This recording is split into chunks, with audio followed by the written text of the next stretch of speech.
12월이 되면은 이제 연말이지 않습니까, 그렇죠. 그죠? 그리고 지금 뭐 외교적인 문제도 너무 복잡하고요. 경제도 다행히 이제 민생에 대해서는 여야가 협치를 하자라고 하지만은 12월까지 가지 않으면 좋겠어요. 11월 말까지 해서 12월은 좀 산뜻하게 국민들이 맞을 수 있게 해주면 좋겠다. 네, 정치 비하인드 조경근 교수님 어서 오세요. 네, 안녕하세요. 네, 반갑습니다. 오랜만입니다. 아, 교수님. 그 전에 우리 방송했는데. 네, 이게 몇 년 만입니까? 그러니까. 반갑습니다. 예. 앞으로 국가원 아나운서를 좀 자주 휴가를 보낼까 봐요. 이 좀 시간에. 그래. 아이고 또 들으면 섭섭해할라. 자, 오늘 잘 부탁드리겠습니다. 네네. 자, 요즘 워낙 이슈가 많습니다. 첫 번째 이슈부터 좀 짚어보죠. 사법개혁이냐, 사법부 흔들기냐. 민주당이 윤석열 전 대통령 파면 직후에 조희대 대법원장과 한덕수 당시 국무총리가 만났다. 이런 의혹을 본격 제기하고 나섰습니다. 한덕수 전 총리, 조희대 대법원장 둘 다 일단은 강하게 부인하고 있거든요. 그렇죠. 수사 필요성 어떻게 보세요? 네, 이제 저도 아침에도 그 방송을 계속 지켜보고 왔어요. 네. 이제 뭐 저는 항상 그 정치 얘기를 해야 되니까 계속해서 보고 있는데 양쪽의 의견은 갈리죠, 그죠? 네. 민주당 쪽에서는 민주당 의원이 제기했던 말하자면 제보가 왔다 그런 일이 있었다는 그러니까 확인을 해야 된다 네네. 하는 거고 대법원장은 그런 적이 없다 이렇게 얘기하는데 뭐 서로 자신이 있으니까 서로 자신이 있으면은 뭐 수사 못할 거 없잖아요. 네, 네. 그럼 대법원장 같은 경우에도 뭐 본인이 예를 들어서 좀 억울한 면이 있더라도 아무 일이 없었으면 수사해봐라라고 할 수 있는 거고요. 그래서 일단 의혹이 물론 이제 이런 얘기를 합디다. 의혹만 있고 근거가 없다. 근거가 있어야만이 수사에 들어갈 거 아니냐.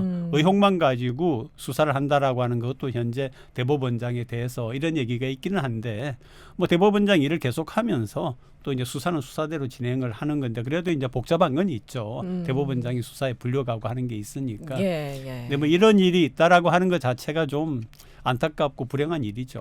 네. 그렇습니다. 사실 네. 그래서 6시에 입장 발표하겠다 했는데 일단은 기자회견 하지 않고 그냥 그렇죠. 가셨고 네. 입장문만 발표된 상황에서 네, 의혹을 부인했습니다. 네. 근데 의혹과 별개로 사법부 제대로 작동하고 있는가 이런 부분에 대해서 좀 의문이 듭니다. 먼저 이 내란 사건 전담하고 있는 지귀현 재판부 정말 어렵사리 윤석열 전 대통령 신병 확보하고 난 이후에 헌정사상 정말 전무후무한 방식으로 구속 취소 결정을 내렸었죠. 네. 그리고 지금도 재판을 계속 맡고 있는데 재판 지연시키는 거 아니냐 이런 논란 그리고 비공개 재판, 중개 불허 뭐 이런 모습들 계속 보이고 있습니다. 그리고 무엇보다 접대 의혹이 좀 불거졌었잖아요. 네. 아이고, 이것에 참나. 대해서 네. 아무런 말이 없습니다. 지금까지 조희대 대법원장이. 또 대법원이 대선 직전에 이재명 당시 대통령 후보의 선거법 위반 사건에 그렇죠. 대해서 이것도 전무후무한 네. 결정, 정말 빠른 선고를 서두르면서 대선 개입 아니냐 이런 논란까지 불거진 바가 있습니다. 여기에 대해서도 아무런 이야기가 없거든요. 이건 어떻게 보세요? 그러니까요. 이게 우리 한국의 헌정사에서 아마 그 사법부와 그 입법부라고 말하기는 뭐하고 이제 집권 여당의 이렇게 충돌은 거의 제 기억으로는 잘 볼 수 없었던 특히 이제 그 현대 한국의 정치사에 있어서 그런 일이 벌어지고 있는데요. 전체적으로 민주당의 입장은 뭐냐 하면은 우리가 이제 대한민국이라고 하는 나라가 민주주의를 이제 진척시키고 발전시켜 왔는데 그 과정에 윤석열 전 대통령이라고 하는 사람이 나타나서 이거를 완전히 후퇴시켰고 네. 그리고 세계적으로 좀 약간 웃음거리가 되게 한 면도 있다. 그래서 이 부분은 분명히 그래서 좀 대한민국 정치사에서 짚고 넘어가야 되는 부분이다라고 하는 게 민주당의 입장이고요. 그러나 이제 그런 민주당의 입장을 다르게 보는 사람들도 물론 있으시죠. 네. 이게 아니라 이제 말하자면은 윤석열 전 대통령과 국민의힘에 대하여서 야당 탄압이다라고 보는 그런 시각도 물론 당연히 있습니다. 입장의 차이인 것 같아요. 그런데 분명한 사실은 정치학자로서 이제 뭐 말씀을 드릴 수 있는 거는 분명히 지난 그 시간이 대한민국 민주주의의 후퇴라고 볼 수 있는 측면은 있었던 거거든요. 그렇기 때문에 그런 부분은 짚고 넘어가야만이 다시는 그런 일이 없을 거다라고 하는 부분에 대해서는 만약에 이게 이제 이런 그 수사라든지 아니면은 사법적인 절차를 거쳐가지고 네. 문제가 없으면 없는 거고요. 네. 문제가 있으면 있는 건데 네. 이제 그런 측면에서 사법부가 지난번 윤 대통령의 집권 시기에도 어떤 식으로 좀 옳지 않게 이렇게 좀 연결이 되었느냐 하는 부분도 분명히 대한민국의 민주주의 정치사에 있어서는 짚어야 되는 부분이죠. 네, 네. 사법부 독립을 계속해서 외치고 있어요. 그런데 외부로부터의 독립도 참 중요하지만 사실 내부에서도 개별 법관이 확실한 독립을 보장받는 거 정말 가장 중요한 일이 아니겠습니까? 그렇죠. 그런데 지금 보면 대법원장의 권위라든가 영향력 너무 막강한 것 같다라는 생각이 듭니다. 법원에서 흘러나오는 메시지와 또 법관 회의 같은 대응도 좀 너무 일사불란하고 뭔가의 지시에 따라서 계속 움직이는 것 같은 그런 느낌이 듭니다. 이런 부분은 어떻게 생각하세요? 그러니까 몇 년 전 같은 경우에 이제 그 법을 사법부 안에서도 좀 다른 목소리를 내는 분들이 분명히 있었죠. 네. 예, 있었는데 어느새 좀 그런 목소리가 좀 사라진 건 좀 사실인 것 같아요. 그러니까 좀 말하자면은 이건 아니지 않느냐라고 하는 목소리가 있었는데 최근에 와가지고는 그런 목소리를 내는 분들을 좀 볼 수 없는 그런 부분이 좀 안타깝고요. 그래서 결국은 대법원의 대법관이죠. 네. 대법관의 수를 네. 늘려야 된다. 네. 그래가지고 좀 다양한 입장과 다양한 생각들을 가지고 있는 분들이 들어가서 왜 그러냐면은 이 법이라고 하는 것도 한 나라의 근간인데 그게 하나의 어떤 것만 있다라고 하는 건 절대 진리는 없거든요. 역사의 상황이라든지 또는 필요성에 따라서 그런 어떤 입장이나 아니면 신념이라고 하는 것도 변화의 가능성이 분명히 있는 겁니다. 그래서 지금 그런 논의가 있는데 법원 행정처장이 최근에 한 얘기에 따르면은 예를 들어서 대법관을 8명 정도 정원을 해가지고 대법원의 그 운영을 좀 더 이렇게 개방적이고 민주적으로 하려고 할 경우에 나는 좀 이해가 안 되던데 무려 돈이 1조 4천억 원의 그 비용이 들어갈 거다라고 얘기를 했다고 합니다. 네. 저도 이제 언론에 나온 거를 조사를 해가지고 왔는데요. 맞아요. 이게 왜 그러냐라고 했더니 8명의 정원을 했을 때 청사를 새로 뭐 지어야 되고 그 부지를 사야 되고 그다음에 이제 이 재판 연구관들이 또 한 대법관 밑에 또 다 필요하고 거기에 여러 가지 것들이 필요하거든요. 한데 그렇게까지 많이 들어가는가 하는 생각이 들고요. 만약에 한꺼번에 그렇게 많은 돈이 들어간다면은 8명이 아니라 그죠? 뭐 4명이라든지 이렇게 차츰 점진적으로 늘려가는 그런 방식이 돼서 너무 소수의 대법관들이 해 나가는 거를 물론 이제 미국 같은 경우에 대법관 수가 그렇게 많지는 않습니다. 네. 아는데 한국은 굉장히 모든 정치와 사법과 연관되는 게 지금 역동적이지 않습니까? 그죠? 네. 그렇기 때문에 조금 더 다양하고 개방적인 목소리가 들어갈 필요성이 있다라고 하는 부분은 정말 그게 필요성이 있기 때문에 8명이 한꺼번에 정원하기가 예산상 어려우면 4명 정도 그다음에 이제 6명을 채우고 8명으로 나아가는 점진적인 그런 정원도 저는 좀 건의를 하고 싶어요. 네, 그렇습니다. 네. 사실 그 대법원장 숫자를 늘리는 것은 저도 저렇게 이해는 되지 않나요? 대법관을 늘리는 것은 그렇게 많은 예산이 들어갈까 하는 글쎄 좀 말이에요. 의문이 그런데 들긴 어떻게 합니다. 그렇게 1조 4천억이라고 하는 8명의 정원에 따른 모든 것들을 해내는데 1조 4천억이 들어간다. 모르겠어요. 뭐 그분 자체가 그죠? 네. 전혀 근거 없는 얘기를 하지는 않았을 건데 그러니까 제가 말씀드리는 대안이라고 하는 거는 그렇게 많이 들어가면은 비용을 아껴가면서 좀 점진적으로. 다른 방식으로 하자 하는 거죠. 네. 근데 또 법원 노조에서 성명서를 냈더라고요, 네. 교수님. 네. 대법원장이 결자 해지하라.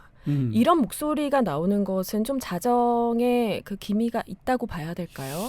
물론입니다. 물론인데 이제 대법원장이 물론 그래서 이제 예를 들면은 지금은 그런 일이 없었다. 조희대 대법원장의 얘기가 그런 것들은 잘못된 그런 정보와 또는 추측들이다라고 얘기를 하고 있는데 그렇다라고 하면 저는 그래. 그럼 한번 수사해봐라. 네. 내가 거기에서 구체적으로 얘기를 할게. 라고 물론 이제 그 사법부 차원에서는 자존심이 상할 수는 있을 겁니다. 대법관이라고 하면 사법부의 수장인데 사법부의 수장이 이제 수사에 불려가 가지고 하는 것 자체가 근데 지금 이 한국의 정치와 전체적인 민주주의의 그 아까 제가 역사라고 얘기했는데 이게 좀 뭔가 좀 전환기를 맞고 있다는 좀 느낌이 들거든요. 물론 이제 이 부분에 있어서 다른 시각이 있을 수도 있고 저도 그런 부분은 조금 더 이제 시간이 지나면서 역사가 판정을 할 거라고 보는 게 뭐냐 하면 민주당이 조금 일방통행식으로 그죠? 그러니까 다수 의석을 가지고 있고 대통령도 지금 민주당이기 때문에 네. 그래서 이제 지금까지 있었던 모든 것들을 판을 바꾸기 위한 그런 것이다라고 하는 시각도 있는 것 같고요. 그거는 바깥에 있는 우리가 알 수가 없으니까. 근데 그건 민주당 입장에서 만약에 정정당당한 일을 하고 있다라고 생각하면은 하세요.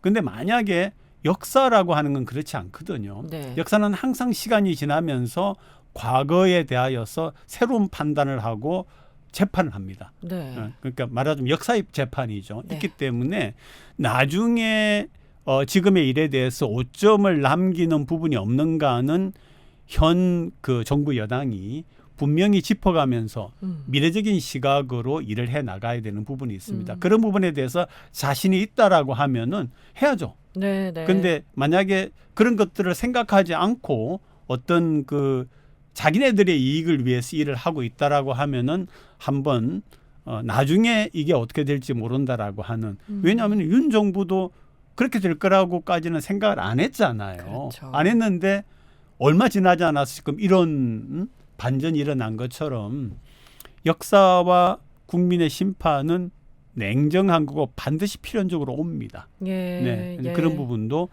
함께 예. 생각을 해야죠. 네. 네. 민주당 얘기하셨으니까 네. 민주당이 이제 우리가 가진 지금 법원이 자정할 수 없는 것 같다라고 네, 판단해서 네, 네, 네, 국회 권능으로 할 수 있는 일들을 하겠다 이렇게 네, 판단한 네, 것 네. 같습니다. 네. 내란 전담 재판부 이제 발의를 한 것으로 오늘 알고 있는데요. 이 부분은 어떻게 보십니까? 그러니까 이제 그게 이제 아마 저는 이 조희대 대법원장에 대한 수사가 진척이 아마 되겠죠, 그죠? 예. 될 거라고 보는데 되면서 내란 재판부를 국회 내에 설치하는 문제가 정당성을 인정받든지 아니면은 무리한 거다라고 그렇게 판정을 받든지 하는 아마 판단이 나올 것 같은데요. 지금 수사의 과정에서 어쨌든 조희대 대법원장은 절대 그전에 있던 윤 정부의 어떤 사람들하고 어떤 그런 게 없었다라고 얘기를 하니까 없었으면은 저는 너무 지금 복잡하잖아요. 그렇죠. 서로 의견이 이렇게 막 되어 있고 예. 바라보는 국민들도 지금 벌써 시간이 얼마나 흘렀습니까? 네, 네. 왜 그러냐면 이게 지금 새 정부가 들어서고 난 다음이 아니라 소위 계엄 혹은 계엄이 준비될 때부터 소리가 새어 나왔기 때문에 네. 국민들로서는 굉장히 지금 좋지 않은 그런 감정을 가지고 맞습니다. 긴 시간을 지금 지내오고 있거든요. 있기 때문에 사법부가 오히려 그런 어떤 우리는 아무 일도 없어 그러면은 깨끗하게 수사를 해가지고 해라 하면서 정리를 해가는 절차가 좀 필요할 것 같습니다. 그리고 만약에 그렇지 않고 사법부라고 하는 특성을 내세우면서 내란 재판부를 인정할 수 없다라고 하는 일방적인 그런 주장으로 가게 된다라고 하면은 혼란이 계속되는 거니까요. 예, 국민들의 심정이 굉장히 네. 불편하죠. 네. 그래서 국회 추천을 제외시켰더라고요. 네. 이 부분이 그 위헌 논란에서는 좀 벗어날 수 있을 거라고 보세요. 네, 뭐 이를테면은 그 아마 사법부 안에도 분명히 뭐 소수인지 아니면은 뭐 반반인지 목소리가 있을 거라고 생각을 합니다. 하면은 이제 그런 분들이 다수가 참여를 하면서 네. 이 부분을 좀 더 객관적으로 볼 수 있는 객관적으로 볼 수 있다라고 하는 거는 다른 뜻이 아니고 윤 전 정부 때에 조직화되어 있던 그 분들이 아니고, 네. 네, 그때에 일을 맡고 있던 분들이 아니고 네. 다른 분들, 음. 다른 분들이라고 하는 것도 이제 여야 간에 합의가 되든지 아니면은 뭐 여당이 추천하고 야당이 추천하고 하는 식이 되어야겠죠. 이런 식으로 해가지고 어떤 새로운 좀 더 객관적인 시각으로 이걸 판단해 나갈 수 있는 사법 기능을 가지고 있는 그런 재판부가 저는 어떤 점에서는 좀 필요한 시점이 아닌가 하는 생각도 좀 들더라고요. 네. 안 그러면은 계속 평행선이거든요. 의혹이 너무 많으니까. 네, 많고 예. 이쪽은 이렇다 저쪽은 아니다라고 하는 거는 언제까지 이렇게 할 거예요. 맞습니다. 네, 네. 혼란이 너무 오랫동안 지속되고 네, 있습니다. 이게 옳지가 않죠. 그래서는 어떤 생각을 했느냐 하면은 12월이 되면은 이제 연말이지 않습니까? 그죠? 그 지금 뭐 외교적인 문제도 너무 복잡하고요. 맞아요. 이건 뭐 경제도 뭐 민생 다행히 이제 민생에 대해서는 여야가 협치를 하자라고 하지만은 12월까지 가지 않으면 좋겠어요. 11월 말까지 해서 12월은 좀 산뜻하게 국민들이 맞을 수 있게 해주면 좋겠다. 네, 네. 그 산뜻한 연말을 맞을 수 있게 네. 11월까지는 모든 걸 좀 정리를 해라. 이렇게 좀 이야기를 하고 싶네요. 네. 내란 사태가 12월 3일이었으니까 12월 3일 맞죠? 네, 예. 그래도 뭐 3일 당겨서 11월 말까지 네. 좀 정리를 좀 1년까지는 네, 네. 맞습니다. 네. 산뜻한 출발에 대한 이야기를 해주셔서 네. 조금 더 시야를 그럼 좀 네, 넓혀보겠습니다, 그러죠. 교수님. 대미 관세 협상 얘기를 좀 해볼게요. 네. 미국이 일본 차에 대한 관세를 16일부터 15%로 네. 인하 적용했습니다. 네, 그래서 우리 차와 일본 차에 대해서 판매가 역전 현상이 그렇죠. 나타났습니다. 음흠. 반도체 의약품에 대해서는 25%보다 더 높은 관세를 매기겠다. 이렇게 그렇죠. 예고도 했고 이게 싫으면 3,500억 달러 내놔라 이건데 네. 죄송합니다. 저는 깡패 아닌가? 좀 너무 센 표현인가요? 저는 그런 생각이 들더라고요. 근데 정부에서는 우리가 너무 손해보는 입장이면 사인하지 않겠다. 이런 입장을 일단 네. 고수하고 있습니다. 이런 상황 어떻게 보세요? 네, 현 정부 또 이 대통령이 가끔씩 이제 거기에 대해서 이야기를 하죠. 저는 뭐 굉장히 합리적인 그런 판단이라고 생각을 합니다. 이를테면 예를 들어서 뭐 관세를 그렇게 내느니 혹은 투자를 그렇게 하느니 관세 매겨라. 매기면은 관세에 대해서 손해보는 우리 기업들에 대해서는 차라리 그 돈 가지고 기업을 지원하겠다라고 하는 그런 카드를 가지고 지금 협상을 계속하고 있거든요. 예. 저는 옳다고 생각합니다. 그 방향이 맞다. 네네. 왜냐하면은 퍼주는 것보다 사실은 뭐 미국 투자라고 이야기하지만은 그러니까 우리가 이야기하는 정상적인 그 외교 관계에서의 투자라고 하기보다는 트럼프 대통령이 보이고 있는 거는 다소 좀 일방적인 측면이 없잖아 있기 때문에 네. 저는 뭐 이 대통령이나 현 정부 여당의 그런 이야기가 꼭 그렇게 하겠다가 아니라 네. 그 자체도 하나의 협상의 수단으로 사용해서 그런 얘기를 다시 한번 말씀드리지만 그 돈을 갖다가 미국에 줄 바에야 네. 차라리 우리 기업들이 관세를 많이 하면서 손해를 보는 부분을 우리 기업들에게 주겠다라고 하는 그런 얘기를 했다라고 하는 거니까요. 근데 이제 그러면 이제 한편으로 또 미국이 왜 저러느냐라고 하면은요.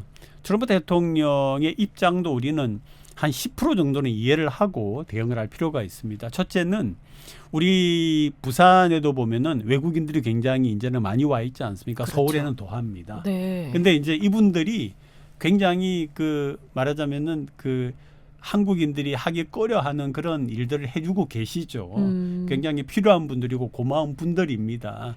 그런데 이제 그 분들 중에서 조금 네. 안 좋게 되는 범죄와 연루가 된다든지 이런 부분들이 지금은 그래도 한국의 치안이 워낙 엄청나게 그렇게 치밀하기 때문에 안 하지만은 미국 같은 경우에는 상당한 그런 범죄가 불법 이민자들에 대해서 일어나는 게 사실입니다.